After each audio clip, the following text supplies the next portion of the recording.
ভগবান। প্রত্যেক কঠিন পরিস্থিতিতে এই নামই আছে যা আমাদের উপায় দিয়ে থাকে। ব্যক্তি যান, ভগবানের পুজো করেন, আরাধনা করেন, ব্রত পালন করেন, মন্দিরে যান, পুজো পাঠ করেন, ভগবানকে জাগিয়ে তোলেন।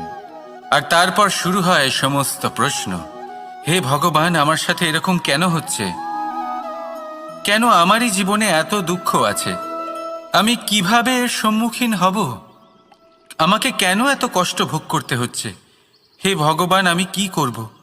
আমাকে সাহায্য করুন, কোনো রাস্তা দেখান।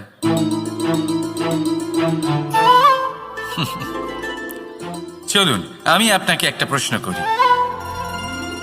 মন্দিরে যাওয়ার চেষ্টা করার আগে আপনি কি জীবনে ততটা চেষ্টা করেছেন যতটা সেই সমস্যাকে দূর করার জন্য দরকার ছিল? দ্বিতীয় প্রশ্ন, ভগবানকে জাগানোর পূর্বে আপনি কি নিজেকে জাগিয়ে তুলেছেন? আপনি কি আলস্য ত্যাগ করেছেন? তৃতীয় প্রশ্ন, ভগবানকে জিজ্ঞাসা করার আগে আপনি কি নিজেকে জিজ্ঞাসা করেছেন যে আমি কেন এত অসফল হচ্ছি? যদি না করে থাকেন তাহলে সবার আগে এটা করুন।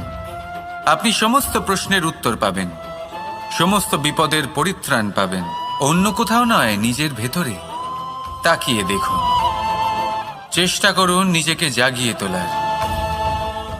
আপনি সফল অবশ্যই হবেন, কারণ এই পরমাত্মা, ওই পরমেশ্বর, ওই পরব্রহ্ম আপনার মধ্যেই তো আছে। রাধা রাধা।